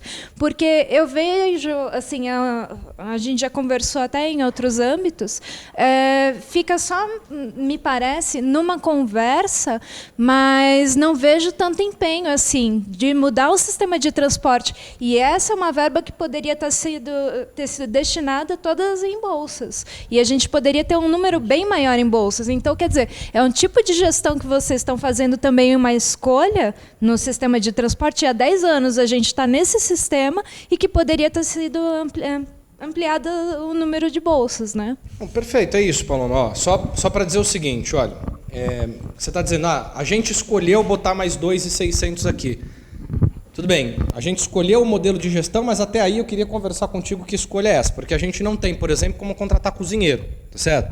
Então, o que está dado para a universidade como primeira opção é, de fato, abrir uma licitação e a empresa vencedora vai lá prestar serviços para oferecer refeições. Nesse contrato de prestação de serviço, há cláusulas contratuais que prevêem o reajuste da refeição. Quando reajusta a refeição, a depender do número de alunos que vai consumir aquela refeição do RU, aumenta isso aqui. Isso aqui é uma projeção, tá? Aliás, isso aqui pode ser maior. Se, por exemplo, a comida do RU começa a ser bem aceita e um maior número de alunos começa a ir ao RU, isso aqui pode subir muito mais. Tá? Então, isso aqui, assim, é uma projeção que a gente tem. Isso aqui é uma projeção que a gente tem do número de alunos que vão consumir o RU. Quais são as alternativas que a gente tem? A gente já fez, logo no começo da gestão, essa questão do RU foi colocado. A gente fez reuniões, eu participei do GT-RU, lá o pessoal na Proplad, na coordenação de planejamento e estudos estratégicos, que o Rafael Rondina aqui é o coordenador. A gente fez levantamentos do custo de RU em várias universidades, a gente levou esse material para esse grupo que se formou naquele primeiro Consune, era o primeiro Consune da gestão.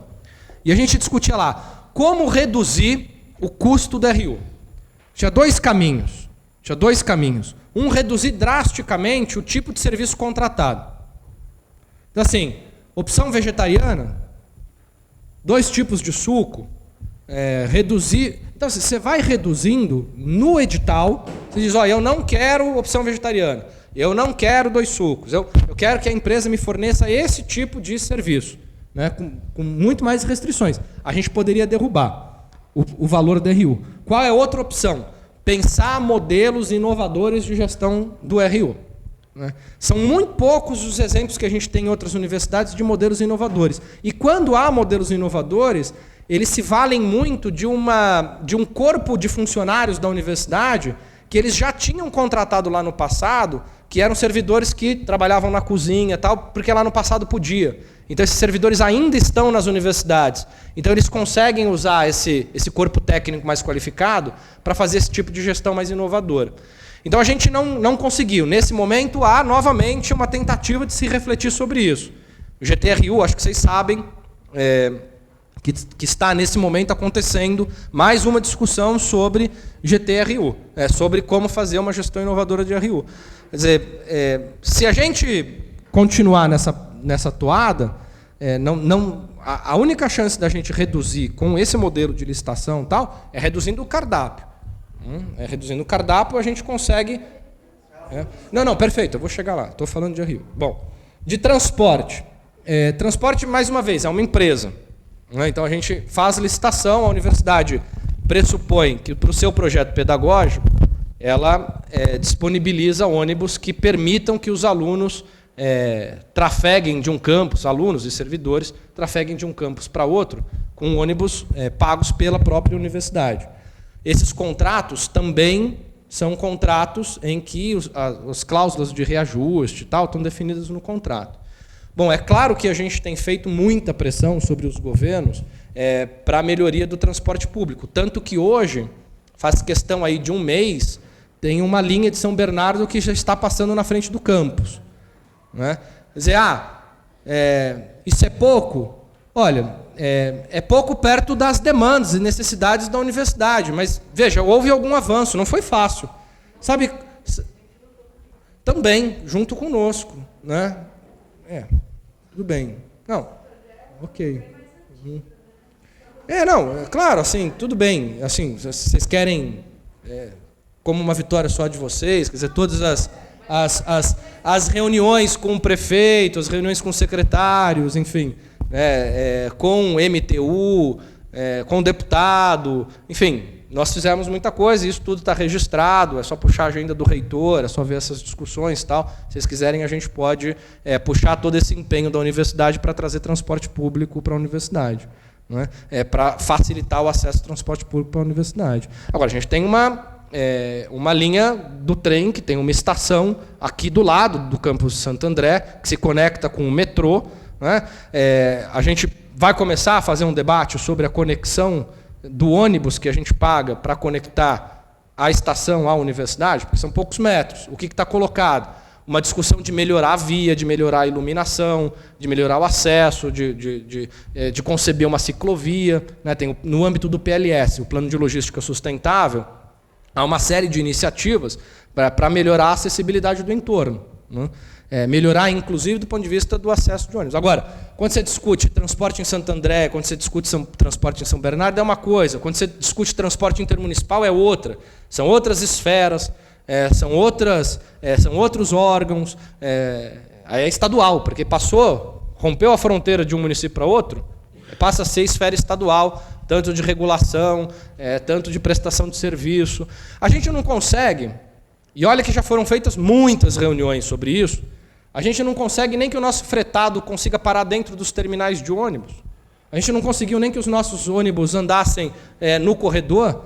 Então, assim, se vocês puderem também nos ajudar nessa, eu sei que vocês são muito antenados nisso e fazem bastante esforço em relação a isso, e puderem nos prestar também essa ajuda, vai ser de muita valia. Agora, isso não significa que desse lado tem gente dormindo e não está fazendo nada em relação a isso. Você queria falar em relação a isso? O professor Gari, vai ser gravado, né? O professor Gari, o professor Glicério também. Eu gostaria, na verdade, nem é muito relacionado à pergunta, é um questionamento mesmo. O fato é, indo para os finalmente, o fato é que tratamos de uma universidade que, na sua concepção inclusiva, coloca 50% de alunos com questões socioeconômicas estudarem em escolas públicas, ou seja, as cotas, fora dos extremos de vulnerabilidade, incluindo os alunos negros e negras. E o que acontece agora? O que tem para hoje é isso. Ou seja, vai haver evasão. Os alunos vão deixar de frequentar a universidade. É a mesma coisa de um orçamento familiar. O pai de família, por mais que ele faça cálculo e veja que não vai ter dinheiro, ele vai ter que dar um jeito de alimentar seus filhos. Ele vai ter que dar um jeito de pagar o seu aluguel, senão ele vai ser despejado. Se ele não conseguir isso, ele vai tomar uma alternativa. É o que está acontecendo agora. Não estou culpabilizando vocês, mas digo que tem que ter uma alternativa. Não tem que partir só dos alunos como a gente está fazendo agora, as associações de repúblicas, fazendo não sei se vocês estão sabendo, fazer um cadastramento para poder abrigar alunos. Então a sugestão que eu dou sugestão para todos aqui. Vamos ocupar o piso vermelho e o bloco beta de novo. Se os alunos não têm onde estudar, não têm onde morar, porque o problema é moradia, vamos morar dentro do UFABC. Não há alternativa. Por mais, a conclusão final disso aqui tudo as bolsas são essas e não terão mais bolsas. Então, vamos reunir nós como alunos, os alunos que não puderem ficar nas reps, dividir rep, para esses alunos já começarem a ocupar. Não há porquê a gente esperar mais explicações. A explicação não tem bolsa. O que mais me chateia nessa história toda é a concepção da UFABC de trazer alunos com questões socioeconômicas. Como que trazem mais de quase 2 mil alunos agora, sendo que esses alunos vão ter que invadir. Eles já tem alguns que vão sair. Outra questão, por exemplo, não estou questionando a escola preparatória. A funcionalidade dela. Está sendo 400 mil reais para a escola preparatória. 400 mil reais para esses alunos chegarem no UFABC e não tem como ficar. Essa é a questão. Então é o seguinte, eu queria saber se existe alguma alternativa. Eu já vi todos esses dados. Mas eu não tenho mais algumas coisas para apresentar. Tá, você vai apresentar, mas eu queria saber se tem alguma alternativa para aumentar esse número de bolsa. O objetivo de nós estarmos aqui, agora, inclusive pedir folga hoje no trabalho para estar aqui, é saber, que você talvez vai dizer no final, mas enfim, quantas bolsas a mais vocês vão conseguir dar agora? Nós queremos essa resposta. Então vamos lá. Bom, Raí, não tenha menor dúvida, apesar de saber que infelizmente alguns têm dúvida em relação a isso, mas de que esse cenário nos chateia, nos preocupa e nos tira o sono constantemente, né? E nós pressionamos o MEC porque nós temos um projeto de inclusão e que busca ser um projeto de inclusão com excelência, exatamente porque nós acreditamos num compromisso de um projeto de universidade e não queremos abrir mão de nenhuma das coisas. A gente não quer nos colocar numa armadilha que nos tensione a escolher uma coisa ou outra.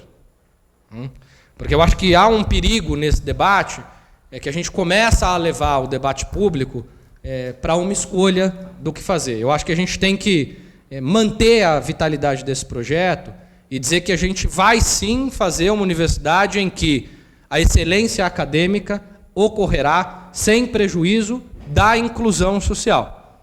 E que nós vamos, do ponto de vista orçamentário, que é o que eu estou apresentando hoje aqui, a gente tenta algumas alternativas. Isso não é suficiente. Vamos, com outras atividades da Pró-Reitoria de Ações Comunitárias, vamos buscar outras alternativas, junto com reitoria, junto com associações discentes, junto com a associação docente, a gente tem que buscar alternativas que eu concordo contigo. Quer dizer, só do ponto de vista orçamentário, a gente não vai conseguir resolver todos os nossos problemas, isso está claro. A gente vai ter que buscar aí ações e mobilizações mais criativas para resolver todos os nossos problemas. Agora, do ponto de vista orçamentário, e esse era o último slide que eu queria mostrar, do ponto de vista orçamentário, algumas questões a gente já fez, não para resolver esse problema, porque esse problema está longe de ser resolvido, está aqui, né? Para tentar um pouco minimizar, apontar alguma saída para isso. Então você pode só pôr aí, Leonel, o slide. Veja, hoje qual é a nossa situação? Além do nosso orçamento ter sido reduzido em 27% em relação à inflação, a gente hoje está com um orçamento restringido, contingenciado em 20%. Então, assim, a gente recebeu um orçamento menor em 2016 e esse orçamento menor está sendo cortado. A gente está com um contingenciamento de 20% do orçamento da universidade. O PNAES, que é aquela verba carimbada, a previsão dele é de 7,5% para a universidade. Com contingenciamento, a gente está acessando 6%. Do ponto de vista orçamentário, quais foram as 3 decisões que a reitoria tomou? E que é isso que eu estou conversando com vocês aqui para ver, claro, longe de resolver o problema, mas que a gente está tentando minimizar esse problema, enfim, dar um fôlego. A gente conseguiu trazer alguns restos a pagar e optamos por trazer esses restos a pagar para o subsídio RU. Então a gente conseguiu fazer lá a raspa do tacho, tal, do ponto de vista orçamentário, e estamos trazendo R$380 mil. Esses R$380 mil vão ser exclusivamente destinados para o pagamento do RU. Então, aquele custo do RU de 2.600, a gente vai jogar para 2.200, 2.290. Tudo isso é previsão, tá, gente? É o que eu disse. Se mais gente começar a comer no RU, esse custo vai subir. Não tem mágica, é isso. Se menos gente comer no RU, esse custo vai cair e vai sobrar mais dinheiro, da mesma forma. Tá claro? Então, 2.290 é a nossa previsão até dezembro do subsídio RU com esses restos a pagar. Nós tiramos da assistência socioeconômica os custos do transporte. O custo do transporte intercampus a gente está assimilando no custeio geral da universidade. Então, ele não está onerando o PNAES. Ele não está onerando o PNAES. Ele está fora do PNAES. A gente tirou ele do PNAES. Para a gente tentar fazer com que o PNAES ele sirva para garantir a alimentação dos alunos e sirva para pagar a bolsa permanência e as outras modalidades de bolsa.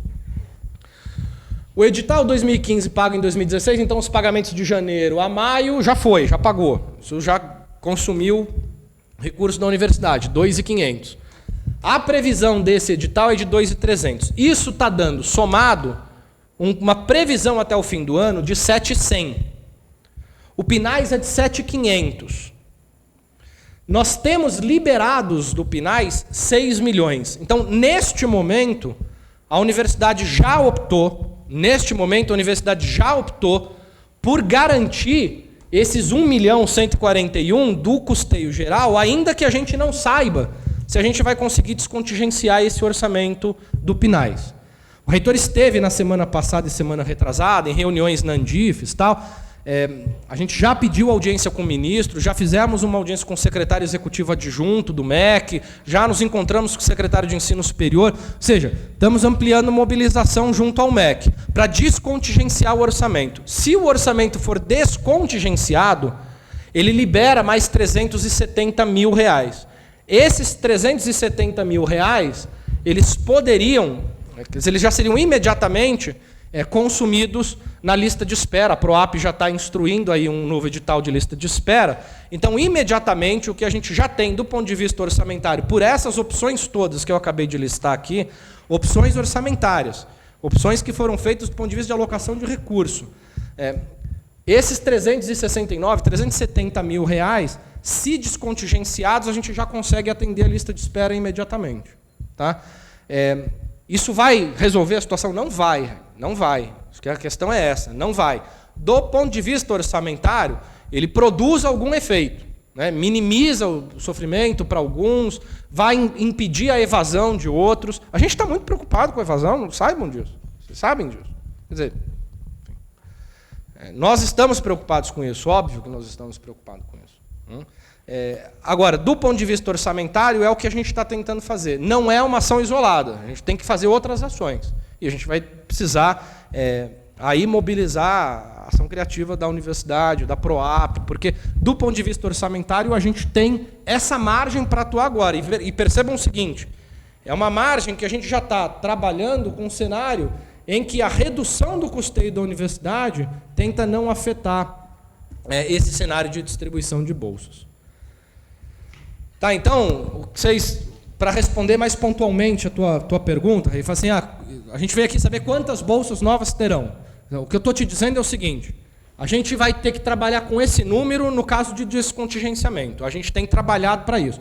A gente já está garantindo, do ponto de vista de bolsa, mais do que a gente tem disponível do PNAES. Ou seja, a gente já está retirando recursos da distribuição geral da universidade para garantir essa situação ruim de hoje. Então, essa situação ruim de hoje já põe a universidade com necessidade de buscar outros tipos de custeio. Está claro? Então, é essa margem aqui. É esse o número. Também não é uma pergunta, é só uma... Acho que para fazer a gente pensar um pouco a respeito desse cenário todo. Eu concordo com grande parte do que você diz quando diz que a gente tem que tentar garantir as duas excelências que a gente se pretende ser, né? Tanto na questão de ser uma excelente universidade a nível de pesquisa acadêmica e tal, quanto de inclusão. Mas a gente também viu, por exemplo, que as bolsas de PDPD, elas caíram 70%, né? Então, eu acho que essa é a preocupação mais legítima que a gente tem, que seria a questão das bolsas socioeconômicas. Mas esse contingenciamento, o corte de verbas, ajuste fiscal, eles estão atingindo, inclusive, também a nossa excelência acadêmica, né? E vão atingir cada vez mais. E agora eu falo com você, Vitor, né? Que eu sei mais ou menos qual é a sua posição frente a isso. Eu acho que a gente está fazendo bastante, no caso que vocês falam, né, que estão raspando do taxa e tal, mas isso não vai ser suficiente, não é agora e não será por muito tempo. Porque a própria posição do MEC agora não é de investir em permanência estudantil. Né? A gente tem acompanhado, a gente tem que pensar politicamente também qual que é a situação do nosso país agora. Não é investir. O Mendonça não vai chegar lá, não, eu vou aumentar agora em 1,5 milhão a verba do PNAES, por exemplo. Isso não vai acontecer, nem que façam infinitas reuniões, porque essa é uma posição, é uma escolha política também. Então, e é por isso que eu sei que vocês não concordam comigo, mas é por isso que eu louvo a posição da Unifesp, por exemplo. De se posicionar politicamente contra esse ajuste e contra o corte de verbas para a educação, que a gente atingiu 14 bilhões de corte de verba para a educação. Então, isso não é uma pergunta óbvia, mas é para fazer, inclusive, as pessoas que estão aqui pensarem a respeito disso também. Pode ser que a gente raspe o taxa e consiga aumentar aí 50 o número de bolsas, mas, na prática, pode ser que ano que vem a gente não consiga nem abrir um edital. Né? Então, acho que isso leve os estudantes que estão aqui também para pensar que a gente não deve contar com isso e que a gente deve pensar em alternativas de luta mesmo para a gente se posicionar contra esse corte de verbas e tal, e para a própria reitoria repensar quais são as efetividades do que vem sendo feito. Concluo. Eu queria complementar o questionamento dela. É que eu gosto de ir para o lado prático. Então, assim, eu não sou nenhum leigo com respeito à situação nacional. Eu tenho consciência disso, estou na luta aí como muita gente está, mas eu estou pensando num ponto prático. Não vai ter bolsa para todo mundo, igual em época de guerra, que as pessoas têm que procurar alternativas, não é verdade? Então, assim, eu gostaria que, não vai surgir nenhuma alternativa aqui, mas pensar com a reitoria qual vai ser a alternativa para segurar o máximo possível de alunos, tendo por base aqueles que não terão bolsas. Então, além da questão orçamentária, dos alunos que efetivamente vão ter bolsa ou não, pensar em alternativas.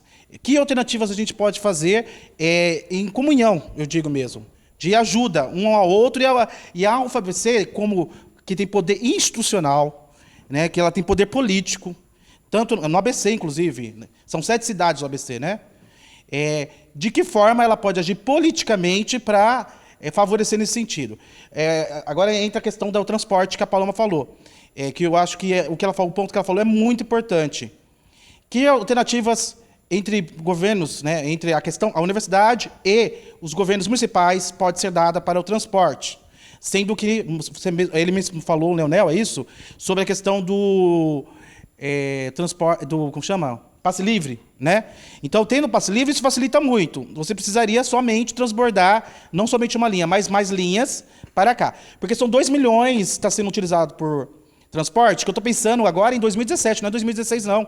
Porque a UFABC, eu tenho certeza, porque ela precisa disso, ela vai fazer novo edital de ingresso de alunos, e eu tenho certeza que esse edital não vai ser menor. Então, nós vamos ter... temos 1.500 agora, vai ter mais 1.500 em 2017, vai virar uma bola de neve gigante, vai explodir, é uma bolha que está para explodir a qualquer momento. Aí isso vai gerar vários efeitos colaterais, inclusive para vocês. Alunos que vão perder o controle, vão invadir a reitoria, vão quebrar a reitoria. É uma coisa que você sabe que em tempo de crise não tem como controlar. Então a gente tem que pensar nas alternativas antes que estoure essa bolha. Então eu queria que você levasse até o reitor isso, para a gente sentar, conversar com o DCE, com os outros movimentos, o que se pode ser feito. Tá? Bom, perfeito, gente. Assim, eu acho que está muito óbvio e claro que assim, não tem soluções fáceis, a conjuntura exige e nos coloca aí numa situação ainda mais complexa. Há muitas incertezas no cenário, e certamente a gente chegou a um momento da UFABC em que a gente vai ter que começar a discutir algumas escolhas que a gente fez, que são já meio inertes, né? Quer dizer, a gente já está acostumado com certas com certas questões que estão colocadas aqui, e a gente vai ter que começar a debater essas questões aqui. Né? E começar a debater essas questões inclui, inclusive, debater a conjuntura, né? Trazer esse debate para dentro da universidade de modo mais intenso, de modo mais enfático. Do ponto de vista orçamentário, é isso. A gente tem ajustes, que é como eu disse, não resolve a situação, são ajustes que a gente consegue fazer, que produzem alguns efeitos e alguns resultados. Mas eu discuto, por exemplo, alguns colegas sempre apresentam propostas, falam assim, a gente tem que aumentar a nossa capacidade de arrecadação própria. É verdade, eu até acho que a gente tem que prestar alguns serviços que dá para aumentar a capacidade de arrecadação de recursos próprios. Por exemplo, fornecimento lá do hidrogênio, enfim, tem algumas coisas lá que a gente produz, tal, que dá para vender. Agora, o que eu sempre digo para os colegas pesquisadores e professores quando apresentam essas propostas, eu digo o seguinte, isso ajuda, mas não sejamos ingênuos em achar que a arrecadação de recursos próprios vai resolver o funcionamento da UFABC. Não vai. Né? Nós não somos a UNB, por exemplo, que a UNB é dona de metade da Asa Norte de Brasília, é dona. Então ela tem loja, tem apartamento, tá, que ela recebe aluguel daquilo. A gente não é. A gente não é o FRJ, que tem lá uma planta da Petrobras funcionando. Não vai. A gente não vai arrecadar recursos próprios capazes de manter a universidade. Claro, dentro de um pacote, de um conjunto grande de coisas, está aumentar a nossa capacidade de arrecadação de recursos próprios. Mas também a gente tem que ter cuidado, porque daqui a pouco tem gente, e vocês sabem que já tem projetos aí colocados, para a gente começar a vender serviços, que inclusive que a gente presta, ou seja, cursos pagos de pós-graduação, de especialização e tal. Então a gente tem que botar o debate sobre algumas questões, porque senão a gente acaba caindo em umas armadilhas aí para a gente mesmo. Tem mais perguntas? Tem. Professor, olhando agora, não sei se eu vou mostrar no slide, mas a proposta de 2017. Vai ter desculpa. A proposta de 2017, é verdade. Tinha mais um slide. Tá. Falando dela, é realmente boa. São 80 milhões de custeio, isso. 154 de investimento. Só que assim, você falou, vou mandar para o MEC, isso. Mas não tem certeza. Agora, tipo, a gente vê muito, eu leio muito de economia, cientista político, falando que a lei orçamentária de 2017 vai ter um grande corte ainda maior na educação. Agora, uma hipótese. Se o custeio da FBC chegar a 30 milhões, que é muito baixo, a universidade vai parar ou ela vai continuar? 30 milhões? 30 milhões. Eu não consigo te responder isso. Quer dizer, eu já tô te dizendo o seguinte, com um orçamento de 47 milhões, a gente está vivendo isso que a gente está vivendo agora. Então, aí... Então, assim, quanto menos a gente tiver, maiores vão ser os problemas que a gente está vivendo agora. Então... Porque o reitor falou que, quando ele estiver aqui, ele vai negociar. Só que 30 milhões não é improvável de acontecer, dado... Não, claro, mas assim, veja, tudo é possível. Né? É possível que venha um orçamento de 30 milhões? Eu não vou dizer que é impossível, não. Porque, enfim, a gente está assistindo cada uma das coisas. Agora, como lidar com um orçamento desse tipo... A gente vai ter que chamar a comunidade e debater. Falar assim, a conta é essa. Só da PU são 26 milhões. Então, vamos cancelar contratos. Agora, aqui o contrato cancela. Se cancela alguns contratos, você não pode nem abrir a universidade. Porque, por exemplo, você não pode abrir a universidade sem contrato de segurança. Então, aí entra que ela falou da Unifesp, que eles vão pagar até o fim do que eles têm de orçamento e depois vão parar, vão fechar a universidade. Se era um caso... ano que vem, você faria isso? Esse cenário da Unifesp, hoje, isso que eu estou apresentando para vocês é o seguinte, a gente está trabalhando numa situação em que a gente já apertou bastante, a gente consegue levar a universidade até o fim do ano, é isso que eu estou dizendo. A gente não vai fechar a porta esse ano, não tem isso, não está colocado do ponto de vista orçamentário.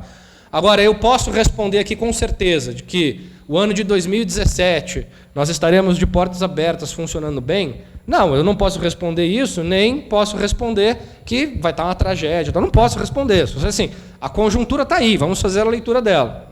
Assim, eu não tenho como te responder alguma... vocês sabem, eu sou cientista político e tenho o azar de ter escolhido uma profissão que me faz ter que lidar com conjuntura e leitura de conjuntura cotidianamente. É um inferno. A gente que está vamos dizer, treinado, né, que se dedica a isso, é minha profissão ler conjuntura, eu não consigo traçar um cenário. Quer dizer, tudo bem, a gente está traçando alguns cenários, mas um cenário de micropolítica eu não consigo traçar um cenário que dure mais de uma semana. Então, assim, a situação de incerteza que está colocada no país é muito grande. Isso nos põe, de fato, no alerta. A gente precisa saber disso, é isso. A gente precisa conhecer esses números. A gente fez o boletim orçamentário, a gente está discutindo os números, tá? Eu sei, é por pressão, estamos respondendo essas pressões, mas a gente quer discutir esses números, porque é isso. Quer dizer, os gestores dessa universidade, a próxima gestão da universidade, quem vencer as próximas eleições, vão ter que lidar com esses problemas cotidianamente. A gente torce para que lá no futuro esses problemas de custeio e de funcionamento da universidade estejam resolvidos, né? Mas é uma torcida pela universidade, um desejo pela universidade. Diego. Bom, é mais uma outra reflexão e alguns pontos também. Como a amiga falou, que o dinheiro gasto no transporte. Já há tempos que 2 linhas poderiam ser retiradas de circulação, que seria a linha 1 e a linha 5, que muito bem com parceria em conjunto com as cidades, você conseguiria eliminar essas 2 linhas. Tanto é que, eu não sei no caso de Santo André, mas São Bernardo tem o passe livre e conseguiria, com um acordo junto com a prefeitura, eliminar a linha 5. Santo André também tem. Então a gente eliminaria 2 linhas que seriam 40% do valor gasto com transporte aproximadamente. Vamos contando com valores de linha, quantidade de linhas. Então a gente conseguiria já amenizar isso do transporte. Sei que a relação do transporte intermunicipal é muito mais complicada do que isso, por envolver a MTU, que é de gestão estadual. Um outro ponto que eu vejo muito está falando, enxugando muito tudo quanto é lado para chegar num valor para poder subsidiar e pagar aí a assistência socioeconômica. Só que, no entanto, a gente está vivendo num período, como eu, por exemplo, que fui um dos afetados com a Bolsa. Eu estou vivendo num período que até o dia 15 desse mês que está entrando agora, eu tenho condições de ficar na universidade. É como a universidade tem a garantia até o final do ano de estar aberta. Eu tenho a garantia de estar na universidade até dia 15. Após isso daí, eu já não tenho mais garantia de estar na universidade, por falta do auxílio e tudo mais que me mantinha na universidade para estar estudando. E essa apresentação que você está fazendo hoje é uma apresentação muito boa. Só que não era só para estar você aqui. Era para estar você, era para estar o pró-reitor da PROAP, era para estar o Klaus, o nosso reitor, era para estar o máximo possível dos gestores dessa universidade aqui para estar apresentando isso para mim como aluno. Para estar vendo como aluno e para estar apresentando também para os funcionários, para toda a comunidade o que está acontecendo. Então eu vejo que você chega e fala que a gente tem que conversar, a gente tem que abrir discussões e tudo mais, mas é uma discussão que a gente tem um prazo determinado. Eu sou um do aluno que tem até dia 15. Outros já foram embora. Muitos outros vão ter mais 1 dia, 2 dias, quem sabe 1 mês ainda para se manter na universidade. Então isso é uma coisa muito complicada. A gente tem que levar esse ponto desses alunos, enxergar esse ponto desses alunos. Contingenciamento, dinheiro, essas coisas, a gente sabe que todo mundo que veio aqui para ver você apresentando hoje sabia do que ia acontecer. Apresentar números e que não tem como fechar isso para os outros alunos. Ter mais assistência social e tudo mais. O caso é, o que a universidade, vocês como gestores, o que a universidade vai fazer para trazer isso para a gente? Para trazer uma discussão clara, objetiva e rápida, para a gente conseguir sair desse cenário, ou ao menos minimizar muito a evasão que a gente vai ter aqui. Porque não somente eu, mas como vários amigos, já está para sair da universidade. Aí é 2 pontos. Ou a gente volta para casa, ou a gente ocupa a universidade e faz catracaço no RU, porque a gente não vai ter dinheiro para alimentação. Os 2 pontos que a gente tem que escolher, nós como alunos aqui da universidade. Isso a gente tem o quê? 15 dias para essa decisão. Então, não, só para dizer, eu estou aqui, mas é óbvio que o que eu estou falando aqui, o reitor conhece, a gente debate, então assim, eu não sou o Vitor aqui. Eu sou a gestão e toda a gestão está preocupada com isso. Quer dizer, a gente está chamando, produzindo esses dados, fazendo esses levantamentos, isso faz parte de toda uma reflexão que a gente está fazendo em relação a como sair dessa situação. PROAP, reitoria, graduação, pesquisa, enfim, tem uma série de ações que a gente vai ter que promover. Agora, eu não só... E aí eu queria dizer o seguinte, quer dizer, a gente não veio aqui simplesmente para mostrar os números, a gente veio, óbvio, porque municiar de informações da situação, que eu acho que isso dá um ganho para o debate, né? Ainda que a gente saiba que ele é um cobertor curto, mas a gente ganha com informação. Mas também para dizer o seguinte, há algumas decisões que já foram tomadas nesse cenário. Então, eu acho que aqueles 370 do descontingenciamento que pode atender uma lista, e as decisões que a gente tomou para chegar a esses 370, eu acho que é mais do que simplesmente apresentar só os números da execução. Acho que assim, não resolve, mas eu estou dizendo aqui, tem um cenário apontado aqui numa direção. E há outras ações que a gente precisa articular. Né? E a gente já está, obviamente, conversando na reitoria sobre isso. A gente sabe da situação de vocês. Quer dizer, ninguém está fingindo que ela não existe. Tal. Eu não vou registrar queixa, mas é isso. Veja, é muito difícil mobilizar a comunidade. A gente está discutindo uma questão aqui fundamental da universidade. Olha aqui. Eu sei que muitos dos que estão aqui não estão só por si. Do mesmo jeito que eu não estou aqui só por mim, eu estou aqui pela gestão. Eu sei que tem muita gente que está aqui porque representa movimentos, representa coletivos, tal. Então tem, vamos dizer, pesos simbólicos de representação. Mas era para isso aqui estar cheio hoje, né? Era para isso aqui estar lotado hoje. Não é queixa, só estou dizendo o seguinte: dificuldade de ação coletiva, cara. É problema básico de sociologia, entendeu? É como fazer ação coletiva. E a gente não vai resolver todos os nossos problemas só mexendo nos números. Não vamos. Os números são esses. A gente precisa conhecer muito bem os números. A gente precisa saber o que dá para fazer, qual é a nossa margem, e vamos abrir algumas discussões. Vocês estão apontando aqui algumas discussões que eu acho que dá para a gente abrir. Vamos abrir. Em Consune, junto com as representações discentes. Vocês estão abrindo algumas questões aqui. Fala assim, tem espaço para a gente ser criativo em algumas decisões e começar a pensar em fazer algumas opções orçamentárias que deem mais subsídio para ampliar a bolsa socioeconômica. Vamos lá, posso só encerrar, então, na fala do Raiz? Se alguém mais quiser se inscrever para falar, aí senão a gente encerra. Vitor, algumas coisas não vão ser de senso comum. Você tem mais que ciência do que isso, né? Por exemplo, a questão do transporte, né? Então, assim, por mais que haja algumas pessoas que concordem com isso, não vai ver senso comum. Porém, o senso comum é manter os alunos, né? Então, assim, realmente vai ser uma situação muito difícil, principalmente vocês que estão no planejamento, que estão na reitoria, mas não há como fazer o omelete sem quebrar ovos, né? Então, é isso que eu queria falar finalizando. Infelizmente, a gente está num momento em que muitos ovos estão já sendo quebrados. Né? Então, a gente tá olhando essa história dos transportes, então acho que cabe a gente ver isso mesmo, E também, acho que vocês como movimento também, o pessoal dos alunos, ver se isso é aceito, tal, enfim, porque a gente está falando de suprimir 1, 2 linhas de ônibus, tal, pode ter gente que vai se... Enfim, a gente não está falando de uma coisa tão tranquila, né? A gente não está falando de uma coisa que ninguém vai sentir falta. Eu não tenho certeza se a MTU não está dando passe livre também, ou se está, porque... então, porque aí a gente pode pensar no inverso. É o seguinte, você acaba com a linha Santo André-São Bernardo, e aí o aluno sai daqui, pega o ônibus aqui na oratória, aqui, o fretado chega no terminal São Bernardo e pega o ônibus do terminal para o campus, por exemplo. E você mantém a linha levando o pessoal daqui para a estação 11 da noite, do campus para o terminal 11 da noite, que de repente, pela questão da segurança, seria talvez menos traumático. Eu não sei, é uma outra opção. Você tira 3 linhas, e aí é mais um dia, porque não são 2, são 3 linhas liberadas, e você mantém cada campus no terminal, só que não vai ter mais de um campus para o outro.